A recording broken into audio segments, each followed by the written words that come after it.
Setelah dia keluar dari rumah sakit jiwa ini, Sheila tuh memang sering bawa anak-anaknya berkunjung ke rumah kakek neneknya, which is di White House Farm ini. Cuma siapa sangka, berawal dari kunjungan Sheila ke White House Farm ini lagi lah, sebuah kejadian besar justru menimpa keluarganya si Neville.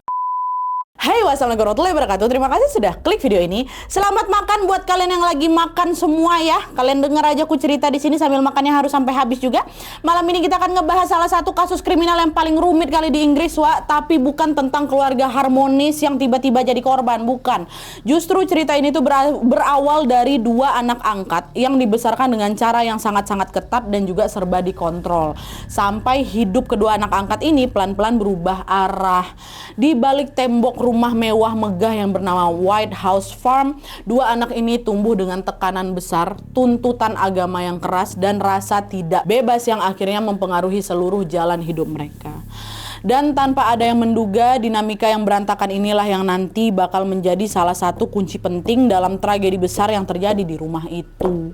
Kasusnya itu bukan cuma soal kasus kriminal aja, Wak, tapi juga soal pola asuh, luka masa kecil, dan juga keputusan-keputusan yang tampaknya kecil tapi ternyata membawa dampak yang sangat besar.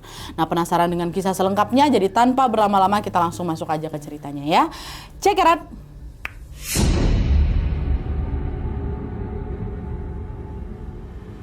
Oke, Wak, jadi kasus ini tuh menimpa keluarga dari Ralph Neville Bamber. Dia ini adalah mantan pilot angkatan udara kerajaan Inggris yang menikah dengan seorang anak petani kaya raya yang bernama June di tahun 1949, Wak.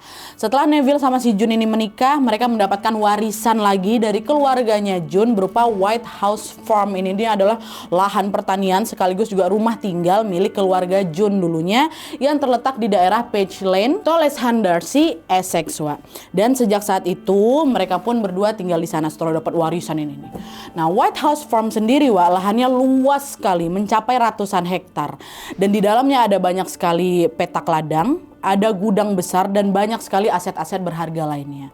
Tidak heran kalau White House Farm ini menjadi salah satu properti paling mewah di pedesaan Essex pada masa itu. Dan pemiliknya tentu juga sangat dihormati oleh masyarakat di sana pasti ya kan. Nah, selama tinggal di sana, Wak, Neville sama si June ini telaten kali ngurus properti mereka. Mereka belajar banyak soal pertanian dan juga cara untuk mengelola lahan dari bapaknya si June ini yang waktu itu memang dikenal sebagai petani sukses juga, mertuanya si Neville. Nah, berkat kerja keras Neville dan June ini, White House Farm pun berkembang pesat. Pekerjanya mulai bertambah, hasil panennya juga melimpah, dan aset mereka makin banyak lagi. Alhasil keluarga kecil Neville ini pun makin kaya raya dan sejahtera. Tapi di balik kehidupan mereka yang kelihatan sempurna ini, ada satu tuntutan sosial yang mengusik keluarganya Neville ini, Wak. Yaitu banyak sekali masyarakat setempat yang terus-terusan nanyain, Pak, kapan kalian punya anak? Gitu. Masyarakat Tolleshandarsea ini, Wak, di masa itu ya memang menganggap anak itu adalah anugerah dan juga kehormatan besar dalam sebuah keluarga. Mau sekaya raya apapun, kalau kalian nggak punya anak ya tetap sia-sia. Pikir mereka kayak gitu, nggak lengkap hidup kalian dan ya pasti nggak bakal bahagia. Bahkan itu dianggap macam aib kayak gitu tuh loh, Wak, waktu itu ya. Nah, di sisi lain kondisi June waktu itu juga ternyata tidak memungkinkan untuk mengandung anak, Wak, karena kondisi rahimnya memang lemah. Tapi masyarakat di sana nggak peduli, nggak mau tahu juga. Yang ada June ini malah menjadi bahan omongan tetangga karena tadi tulah nggak bisa hamil. Lama-lama June pun tertekan, depresi berat dia, Wak. Sampai-sampai June ini harus dibawa ke rumah sakit jiwa untuk mendapatkan perawatan intensif, mulai dari konseling, terapi obat-obatan, sampai terapi kejut, Wak. Bayangkan berbulan-bulan dia harus kayak gitu. Nah, ngelihat istrinya yang menderita, Neville ini pun tentu ngerasa sedih kali ya kan. Dia pun cobalah mencari solusi untuk keluarganya ini nggak jadi bahan omongan tetangga lagi. Jadi setelah June keluar dari rumah sakit jiwa ini dan kondisinya berangsur lebih membaik lagi nih, Neville bilang ke istrinya, sayang, gimana kalau kita adopsi anak aja, biar rumah kita ini juga nggak sepi dan kamu juga bisa fokus ngurus keluarga, nggak keganggu lagi tuh sama omongan-omongan tetangga. Si June setuju, iya sayang, aku juga kepikiran kayak gitu. Aku juga gak mau keluarga kita terus-terusan diomongin kayak gini gitu. Akhirnya betulan, Wak, mereka pun mengadopsi lah bayi perempuan di tahun 1957 dan dikasih nama Sheila. Terus 4 tahun kemudian mereka adopsi bayi lagi. Tapi bayi kedua ini bayi laki-laki dikasih nama Jeremy. Nah, Sheila sama Jeremy ini, Wak, bedanya 4 tahun berarti ya. Sejak saat itu keluarga kecilnya si Neville ini pun jadi lengkap. Ada dua ayah, ada dua dua ayah pula, ada ayah, ada ibu, ada dua anak, cewek cowok pula ya kan. Tapi alih-alih bahagia dengan dua anak barunya, kehidupan rumah tangga Neville sama June ini justru makin bergejolak. Mereka menghadapi masalah yang jauh lebih besar pada saat membesarkan anak angkat mereka itu. Datang masalah. Apa masalah yang masuk?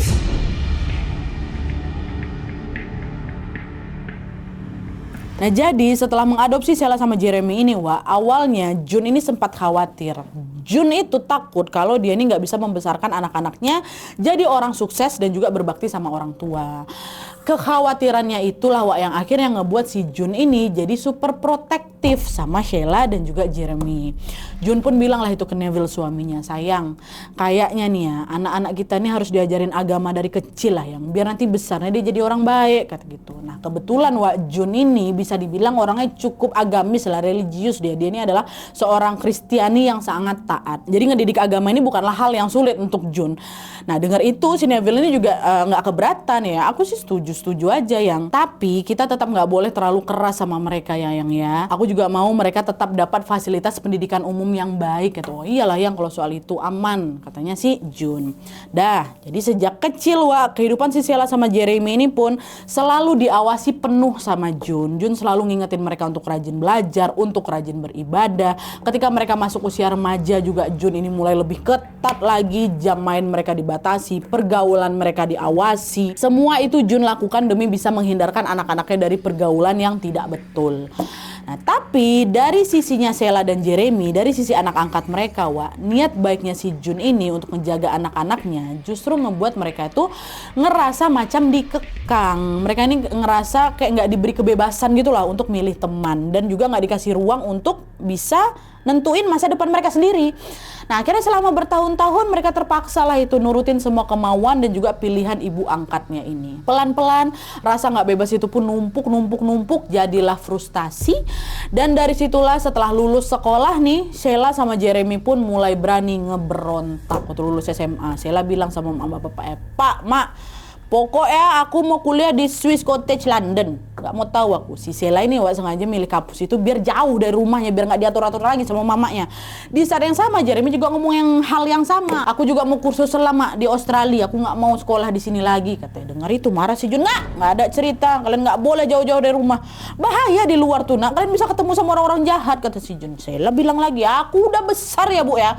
Udah besar aku nih. Aku bisa jaga diri. Aku gak mau terus-terusan dikurung terus di rumah. Katanya Jeremy nyaut juga. Iya. Aku juga udah muak diatur-atur terus sama ibu. Aku pengen cari pengalaman di luar. Udah besar kami nih. Ribut mereka semua di situ.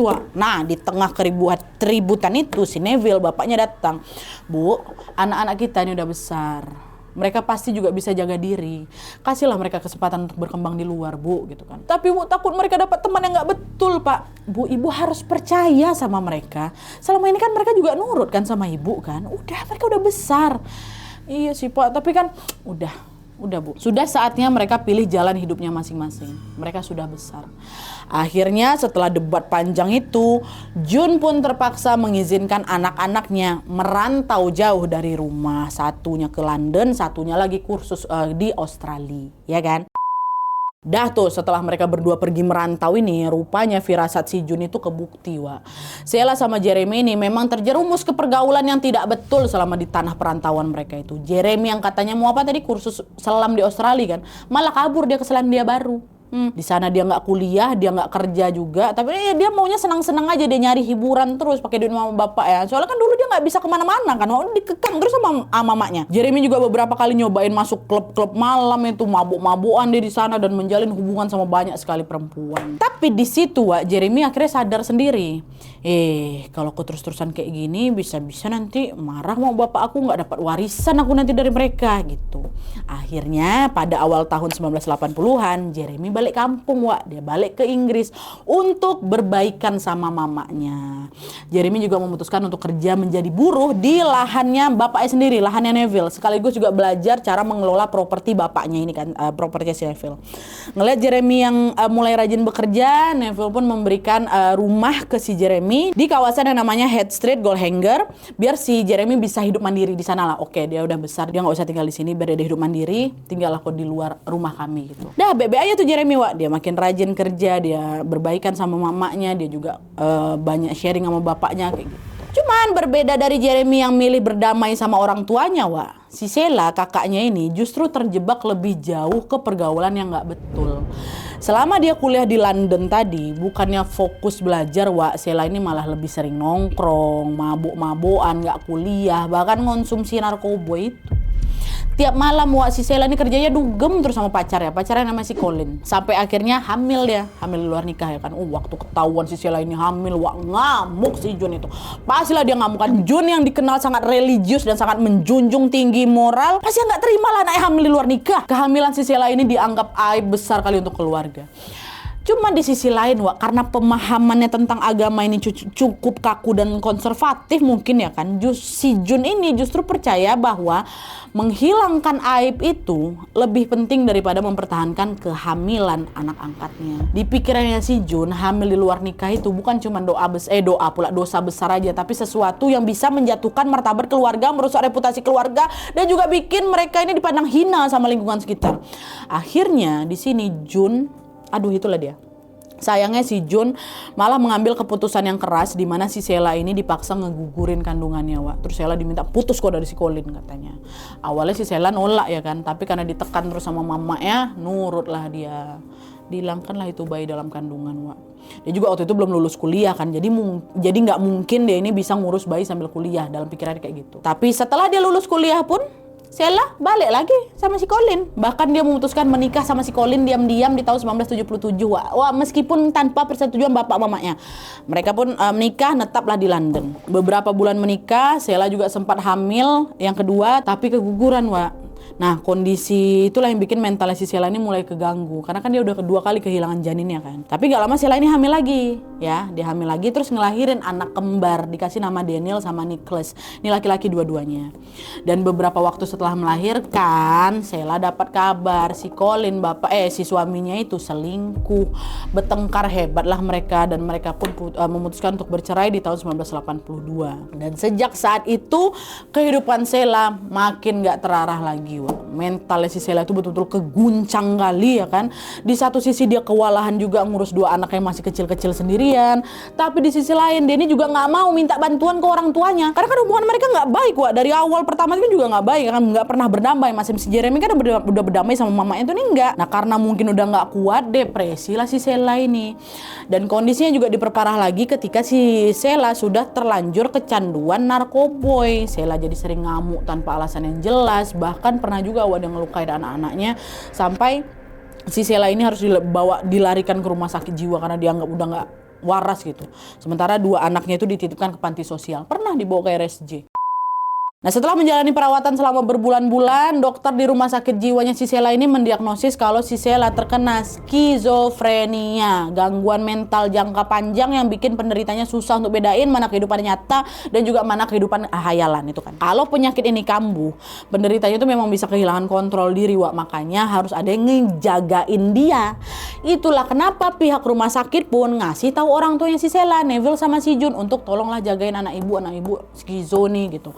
Nah waktu dapat kabar itu, terpukul bapak angkatnya, terpukul si Neville. Akhirnya dia minta Sheila, udahlah sayang, balik aja lah ke White House Farm, biar ada yang ngejagain kau, biar ada yang ngejagain cucu-cucu aku gitu. Nolak si Sheila, enggak pak, enggak mau, aku lebih nyaman di London, biar aku bisa jauh dari ibu gitu. Tapi bapak tenang aja, nanti sesekali aku bawa kok cucu-cucu bapak main ke sana gitu. Dia nggak mau dia tinggal di White House, biarlah aku jauh-jauh di sini. Dan memang betul, setelah dia keluar dari rumah sakit jiwa ini, Sheila tuh memang sering bawa anak-anaknya berkunjung ke rumah kakek neneknya which is di White House Farm ini, di rumahnya si Jun sama si Neville kan. Tapi ini Sheila sama Jun belum baikan, masih dingin-dinginan setiap kali balik ke sana. Cuma siapa sangka berawal dari kunjungan Sheila ke White House Farm ini lagi lah, sebuah kejadian besar justru menimpa keluarganya si Neville.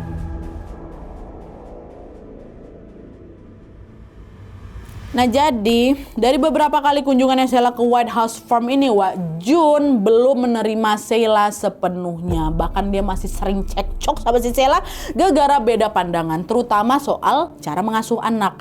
Jun dengan prinsip agamisnya, pengen cucu-cucunya ini dididik dengan dasar agama yang kuat. Sementara si Sheila nolak keras cara itu. Dia bilang, bu, ibu dulu juga ngedidik aku sama si Jeremy kayak gitu kok.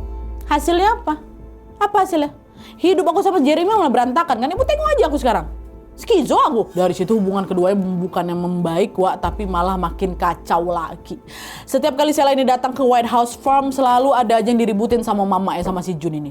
Hal itu juga lah yang terjadi pada bulan Agustus tahun 1985, di mana waktu itu Sheila ini memang berencana menginap di White House Farm selama beberapa hari. Dia memang mau berkunjung ya kan, bawalah anak-anaknya. Nah, suatu malam di tanggal 6 Agustusnya, si Sheila sama anak-anaknya ini lagi ngumpul di ruang tengah. Kondisinya Wak, si Sheila ini lagi kurang sehat, makanya dia ngebiarin si anak-anaknya ini main berdua aja. Di situ datang si Jun, tiba-tiba dia ngomong kayak gini, kau kalau nggak bisa ngurus anak, tinggalin aja si Daniel sama Nicholas di sini, biar aku yang ngurus dia, kayak gitu. Maksud ibu apa ngomong kayak gitu? Gitu sama si Sheila. Ya kau tengok sendirilah, anak-anakku nggak keurus kayak gitu, kok biarkan aja. Dah lah Bu, Daniel sama Nicholas itu tanggungan aku ya. Oh saya ibu ikut campur lah. Lagian juga kami lebih suka tinggal di London, kok nggak di sini. Ini gegar aku mau bawa mereka berdua main sama Neville aja, sama bapak maksudnya. Keribut lagi tuh. Nah, di tengah keributan itu Jeremy datang. Si adik yang laki-laki itu kan ada tinggal di sana kan? Bukan tinggal di sana, tinggal di kawasan itu. Nah, Jeremy datang. Dia mau minjam senapan, Wak, punya si Neville untuk berburu. Nah, waktu itu Jeremy memang dengar tuh kakak sama mama lagi berantem. Tapi udah dibiarin aja sama dia karena paling nanti juga diam-diam lagi, udah biasa kok kayak gini gitu. Nah, akhirnya dia cuma masuk ke rumah bentar. Dia pinjam senapan bapaknya, senapan kaliber 22 LR. Terus dia pergi keluar, dia mau pergi berburu. Nah, udah selesai, sekitar jam setengah 10 malam, Jeremy balik lagi ke White House. Udah selesai berburunya kan. Dia taruhlah itu senapan di dapur. Terus dia pamit pulang nih ke rumahnya yang ada di Goldhanger tadi. Nah, waktu Jeremy pamit pulang ini, Wak, kondisi White House itu sudah tenang. Sheila sama si Jun udah nggak cekcok lagi ya kan. Daniel sama Nicholas juga udah pada tidur di kamarnya. Kira-kira Jeremy balik lah ini.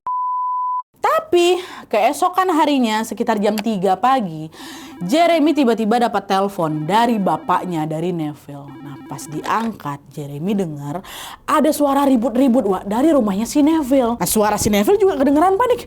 Jeremy tolong datang. Ini adekmu kumat ini. Dia ngamuk-ngamuk pakai senapan, Nak. Kata dia kayak gitu. Dan gak lama teleponnya terputus, Wak.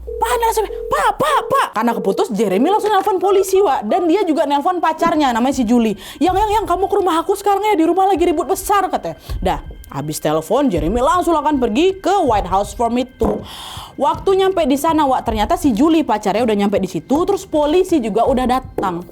Nah, salah satu polisi bilang, Mas Mbak tunggu di luar ya, biar kami yang periksa dulu ke dalam. Kata, oh iya Pak. Permisi, ada orang di dalam kah? Kata si polisi. Tapi udah diteriakin berkali-kali, nggak ada yang nyaut dari dalam. Nah, pas dicek pintu depan, pintu belakang tuh ternyata dikunci. Barulah didobrak sama polisi ya kan. Dar gitu. Dan begitu polisi pintu rumah itu terbuka, Wak, polisi udah ngeliat isi rumah tuh berantakan kali macam kapal pecah gitu. Barang-barang udah banyak berjatuhan, meja, kursi berserakan semua. Dan waktu polisi masuk ke dapur, polisi lihat ada jasadnya Neville yang tertelungkup di atas kursi dengan kondisi dah berdarah-darah. Ada bekas tembakan 8 kali di kepala sama di tubuhnya yang mengindikasikan kemungkinan si Neville ini sudah ditembak sama orang dari jaraknya paling 2 kaki aja, Wak. Dah, setelah nemuin jasadnya si Neville, polisi langsung menggeledah seisi rumah ya kan. Dan tepat di dekat kamar utama, polisi nemukan Jun, istrinya si Neville, tergeletak juga di lantai, badannya juga ada bersimbah-simbah, Wak. Terus ada luka tembak sebanyak 7 kali. Itu di depan kamar utama. Di dalam kamar utama, polisi menemukan jasadnya Sheila, tergeletak juga dengan 2 luka tembakan di bawah dagu dan juga tenggorokannya. Gak jauh dari jasadnya Sheila ada Alkitabnya Jun dan senapan kaliber 22 LR. Belum selesai. Polisi ngecek lagi lah kamar-kamar di rumah itu kan. Dan di salah satu kamar, Wak, mereka menemukan jasad Daniel dan Nicholas, anak kembarnya Sheila, yang terbaring juga di atas kasur. Ada 5 bekas tembakan di kepalanya Daniel, 3 luka tembak di tubuhnya Nicholas. Ada 5 jasad di situ. 2 jasad anak kecil. Dari temuan 5 jasad dengan banyak sekali bekas luka tembak, polisi langsung menduga sudah terjadi pembunuhan di White House Farm. Mati semua mereka, Wah. Udah dapat temuan itu, mereka langsung ngabarin Jeremy yang dari tadi nunggu di luar. Begitu dapat info kalau satu keluarganya tewas terbunuh semua di situ, histeris langsung si Jeremy. Ya Tuhan, gitu. Dia mau maksa masuk ke dalam rumah. Pas dia tengok jasad bapaknya, teriak-teriak sih, bapak maafin aku, Pak, maafin aku. Aku telat datang, Pak. Harusnya tadi malam aku nggak usah pulang. Harusnya aku bisa jagain kalian, kata dia kayak gitu. Wah, polisi sama Julie pacarnya pun berusaha nenangin Jeremy. Udah yang tenang ya. Pokok histeris sekali lah Jeremy nih, Wak. Nah di situ setelah si Jeremy udah agak mulai tenang lah kan, dia langsung bilang sama polisi, Pak, tolong usut kasus ini, Pak. Saya mau keluarga saya dapat keadilan, kata dia kayak gitu. Akhirnya hari itu juga Wak, polisi membawalah kelima jasad ke rumah sakit untuk diotopsi dan penyelidikan pun dimulai. Nah awalnya Wak, berdasarkan temuan di TKP, polisi sempat menduga ada pihak lain nih yang sengaja menghilangkan nyawa keluarganya mereka, keluarga si Neville. Apalagi dilihat dari kondisi rumah yang memang udah berantakan kali, polisi juga yakin sempat ada perkelahian di sana sebelum pelaku ini menghabisi semua nyawa korban. Tapi setelah diperiksa ulang Wak, nggak ada tuh tanda-tanda rumah ini dibobol orang. Pintu rumahnya kan juga terkuncinya dari dalam ya kan. Nah di situ akhirnya polisi meminta keterangan lebih lanjut dari Jeremy, orang yang terakhir kali dihubungi sama si Neville. Nah akhirnya polisi tanya lah ya kan, Mas, kamu kan waktu laporan pertama kamu bilang kalau ada kakakmu Sheila ngamuk-ngamuk pakai senapan kan Mas. Kenapa dia bisa ngamuk kayak gitu? Ada masalah apa gitu? Nah Pak, adik saya itu punya skizo Pak, dia punya penyakit mental dan kalau dia lagi kumat memang suka ngamuk-ngamuk gitu. Nah tadi pas bapak saya nelpon, dia ngabarin kalau si Sheila ini memang lagi kumat. Saya juga dengar Pak dari balik telepon itu suara ribut-ribut mereka berdua, si Jun sama si Sheila. Udah biasa memang mereka tuh tiap hari mereka beribut Pak. Mungkin si Sheila ini lagi gara dia kumat, dia lah yang udah ngilangin nyawa keluarganya ini Pak gitu. Tapi dia bisa dapat senapan itu dari mana? Dan kenapa di senapan itu setelah kami periksa juga ada sidik jari kamu, kata si polisi.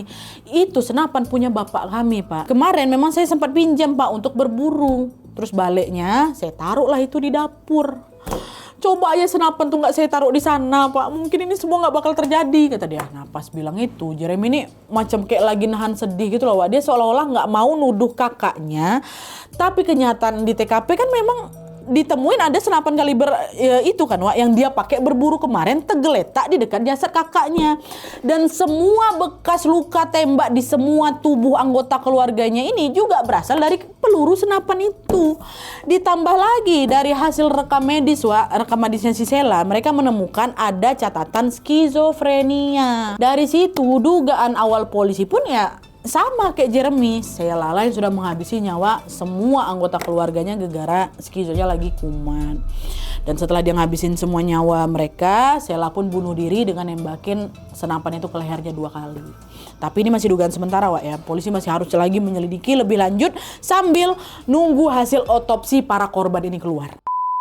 Nah beberapa hari kemudian setelah hasil otopsi para korban ini keluar Wak, pihak keluarga besarnya Neville nemuin banyak kejanggalan. Pihak keluarganya Neville ya, pihak keluarga dari sisi bapaknya, terutama berkaitan dengan kematiannya si Neville. Jadi menurut hasil otopsi Wak, selain ada luka tembak, Neville ini juga ngalamin patah rahang yang sangat parah kali akibat pukulan keras. Dan kalau dilihat dari postur tubuhnya Neville yang tingginya 180-an senti, keluarga besar Neville ini jadi ragu sama dugaan polisi yang bilang si Sheila pelakunya. Kayaknya nggak mungkin lah Sheila yang mukul rahangnya si Neville. Sheila ini pendek loh, tingginya aja nggak sampai 160 cm. Mana bisa dia nyerang si Neville? Itu yang pertama. Selain itu Wak, hasil pemeriksaan forensik juga menunjukkan kalau bekas pukulan itu udah ada sebelum jam 3 pagi di hari kejadian. Itu artinya tidaklah sangat mungkin si Neville ini bisa bicara lewat telepon setelah jam itu dalam keadaan rahang patah. Jeremy bilang dia nelpon jam 3 kan. Sebelum jam 3 itu udah patah lehernya. Macam mana dia bisa nelpon? Ditambah lagi, pada tanggal 10 Agustusnya atau 3 hari setelah penemuan jasad Neville sekeluarga Wak, salah satu sepupunya Neville yang bernama David menemukan ada peredam suara senapan di gudang penyimpanan senjata di White House Farm. Di peredam suara itu ada bercak darahnya. Dan hasil tes DNA ngebuktikan kalau itu darahnya si Sheila. Kalau memang si Sheila lah ini pelakunya, nggak mungkin setelah dia nembak keluarga, nembak satu keluarga itu, dia bunuh diri di lokasi, terus tiba-tiba si Sheila bisa nyimpan itu peredam suara ke lemari gudang senjata. Nggak mungkin bisa. Dari pihak keluarga si Neville sangat yakin kalau pasti ada orang lain yang terlibat. Dan kecurigaan mereka langsung mengarah ke siapa? Jeremy. Kenapa? Karena pertama, dialah orang yang ngelapor polisi dan bilang kalau Neville nelpon sekitar jam 3 pagi tanggal 7 Agustus. Terus kedua, ada sidik jarinya Jeremy di senapan kaliber LR22 yang ditemukan di lokasi. Walaupun Jeremy bilang memang emang sebelum itu dia pakai untuk senapan berburu, tapi sidik jariku ada di situ. Terus yang ketiga, waktu hari pemakaman para korban di tanggal 14 Agustus dilakukan, keluarga besarnya Neville ini notice kalau gelagatnya si Jeremy ini aneh. Dia memang nangis, tapi nangisnya macam dibuat-buat.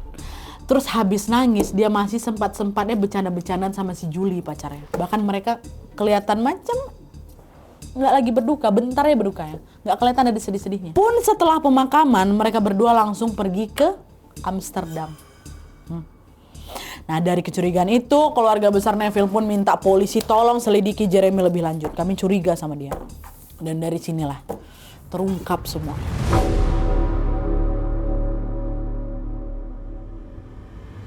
Nah, setelah keluarga besarnya si Neville ini ngelaporin si Jeremy ke polisi, polisi belum bisa nangkap Jeremy. Gegara mereka belum nemu cukup bukti kalau Jeremy ini terlibat ya kan. Dan meski udah menyelidiki TKP berkali-kali, hasilnya memang masih nihil. Sampai sebulan kemudian, tepatnya di awal bulan September 85, Julie, pacarnya Jeremy, tiba-tiba datang ke polisi. Dia ngasih kesaksian. Si Julie bilang, "Pak, saya mau jujur, Pak. Yang udah ngilangin nyawa keluarga Neville, Jeremy, pacar saya, Pak. Anak angkat mereka. Tanggal 6 Agustus malam kemarin, Pak, dia nelpon saya. Dia bilang dia mau ngabisin nyawa keluarga ya. Di malam kejadian itu loh, Pak. Dia bilang juga kalau nggak malam ini berarti nggak sama sekali. Itu kata dia, Pak. Serius kau? Apa alasan yang ngelakuin itu? Kata polisi. Karena warisan, Pak. Warisan. Dia udah lama ngincar warisan orang tuanya. Dan pas dia lihat Sheila kakak ini sering datang ke White House Farm, Pak, Jeremy gelap mata. Dia nggak mau warisan itu dibagi sama kakaknya, Pak. Makanya dibunuhlah itu satu keluarga dia. Ditambah lagi si Sheila juga orang berperangai. Yang betul kau. Apa buktinya? Gak bohong kamu kan, Pak? Betulan, Pak. Saya berani sumpah, Pak. Di situ si Julie ini juga cerita kalau di tanggal 7 Agustusnya waktu dia sama Jeremy ini datang ke White House Farm tuh loh. Sebenarnya di situ Julie tuh udah tahu kalau tuh ini pasti kelakuan pacar aku. Waktu si Jeremy nelpon, kok datang ke rumah tuh ya. Udah tahu dia tuh kelakuan pacarnya. Bahkan waktu itu si Julie bilang, Jeremy waktu di kejadian itu, Jeremy ngebisikin dia, "Aku aktor yang hebat kan?" Katanya gitu. Nah, dari kalimat itu aja sudah jelas sekali kalau Jeremy lah yang sudah nyusun skenario penghilangan nyawa massal ini, Wak. Terus habis dari pemakaman kan Jeremy sama si Julie pergi ke Amsterdam kan. Nah, di situ Julie juga bilang, "Saya sama Jeremy ke sana, Pak, untuk ngejual beberapa asetnya White House Farm." Memang saya pergi ke situ. Nah, polisi nanya lagi, "Terus kenapa kau baru lapor sekarang? Kenapa nggak dari tanggal 7 Agustus kemarin kau lapor?" Itulah, Pak. Saya nyesel memang, Pak, baru lapor sekarang. Jujur awalnya saya memang mau ikut nutupin ini, Pak, demi pacar saya. Tapi karena saya tahu dia selingkuh, Pak, sakit hati saya. Makanya buat apa lagi saya ngelindungin dia? Saya lapor aja sama bapak sekarang, kata gitu. Dari kesaksian si Julie, akhirnya ditangkaplah si Jeremy, Wak, tanggal 8 September ya kan, untuk diinterogasi lebih lanjut. Waktu ditanya sama polisi dibantah sama si Jeremy, "Enggak, Pak, ngaco ya, bohong si Julie itu. Saya nggak pernah, Pak, kepikiran buat ngilangin nyawa keluarga saya. Gila, apa ya? Apalagi cuma gara-gara warisan. Julie itu cuma pengen ngancurin hidup saya aja, Pak. Dia nggak terima saya selingkuh, mungkin tuh sakit hati dia sama saya." Tapi semua bantahan itu percuma, Wak, karena polisi juga sudah mengantongi beberapa bukti, mulai dari analisis hasil otopsi korban, sidik jari di senapan, peredam suara senapan yang tersimpan di gudang senjata tapi ada darah si Sheila, dokumen yang nunjukin kalau Jeremy sama Jelly ngejual aset keluarga si Neville, dan juga kesaksian utama dari si Julie. Dari sinilah polisi akhirnya langsung menetapkan si Jeremy sebagai tersangka utama. Dia pun menjalani persidangan setahun kemudian, tepatnya di tanggal 3 Oktober 1986. Dan di persidangan itu Jeremy udah nggak bisa ngelak lagi. Dari bukti-bukti dan kesaksian yang ada, jaksa menggambarkan memang Jeremy lah yang sudah menghilangkan nyawa keluarganya di dini hari tanggal 7 Agustus 85, Wak, dini hari. Menurut kronologi jaksa, di hari kejadian itu kemungkinan Jeremy ini udah nembakin semua anggota keluarganya dari jarak dekat pakai peredam itu. Tapi kemungkinan sebelum ayahnya itu tewas, Jeremy ini sempat berkelahi sama si Neville. Makanya rumah tuh berantakan ya kan. Sampai akhirnya satu pukulan bikin rahangnya si Neville itu patah. Terus disitulah dia nyusun skenario di TKP seolah-olah Sheila inilah pelakunya. Ditaruhlah jasad Sheila pakai gimana, dibikinlah sesuai yang kayak tadi. Dan di situ dia juga ngebuat seolah-olah telepon di White House From ini memang lagi nelpon rumahnya Jeremy sekitar jam 3 pagi. Itulah kenapa Jeremy itu bilang bapaknya nelpon panik. Waktu dicek memang ada panggilan telepon jam segitu, Wak. Padahal itu udah di set sama si Jeremy. Sudah selesai itu baru dia nyimpen lah itu peredam karet di gudang senjata. Bapaknya memang ada gudang senjata itu. Cuman dia miss, ada darah si Sheila di sana. Barulah habis itu dia balik ke rumahnya dan berperilaku seperti yang sudah aku ceritakan tadi gitu. Jaksa juga menyimpulkan motif dari kejadian ini adalah karena Jeremy nggak mau berbagi warisan sama Sheila. Atas perbuatannya akhirnya Jeremy pun didakwa atas kasus penghilangan nyawa 5 anggota keluarganya. Dia pun divonis hukuman penjara seumur hidup pada saat usianya baru 25 tahun. Tapi sampai hari ini Jeremy sendiri tetap bersikeras mengaku dia tidak bersalah dan dia mengklaim kalau dirinya adalah korban kekeliruan hukum. Itu katanya. Menurut kalian gimana? Kalian boleh langsung komen aja di kolom komentar di bawah ya.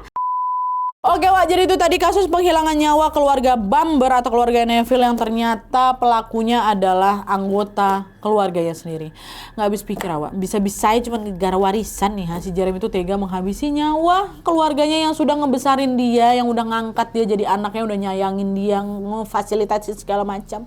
Dan parahnya lagi dia juga ngefitnah kakaknya. Walaupun masa kecil Jeremy ini bisa dibilang kurang bahagia karena banyak sekali dikekang sama ibunya tapi tindakannya itu sama sekali tidak bisa dibenarkan, nggak bisa. Semoga kejadian yang menimpa keluarga ini tidak terjadi dimanapun dan kapanpun. Dan harus diingat juga keluarga itu lebih berharga dari sekedar warisan. Jadi jangan sampai kita bertengkar cuma gara-gara warisan ya. Semoga Allah selalu jauhkan kita dari sifat iri dan juga sifat serakah. Amin ya robbal alamin. Oke. Jadi sekian dulu videonya. Terima kasih banyak yang sudah menonton. Kalau kalian suka video ini, klik like-nya. Jangan lupa komen di bawah tidak ada dan saran-saran untuk selanjutnya. Jangan lupa nyalain notifikasi supaya kalian tahu kalau aku upload video baru. And as always, jangan lupa untuk klik tombol subscribe supaya kalian sama-sama tahu informasi menarik dan menegangkan dari channel aku. See you next video, bye.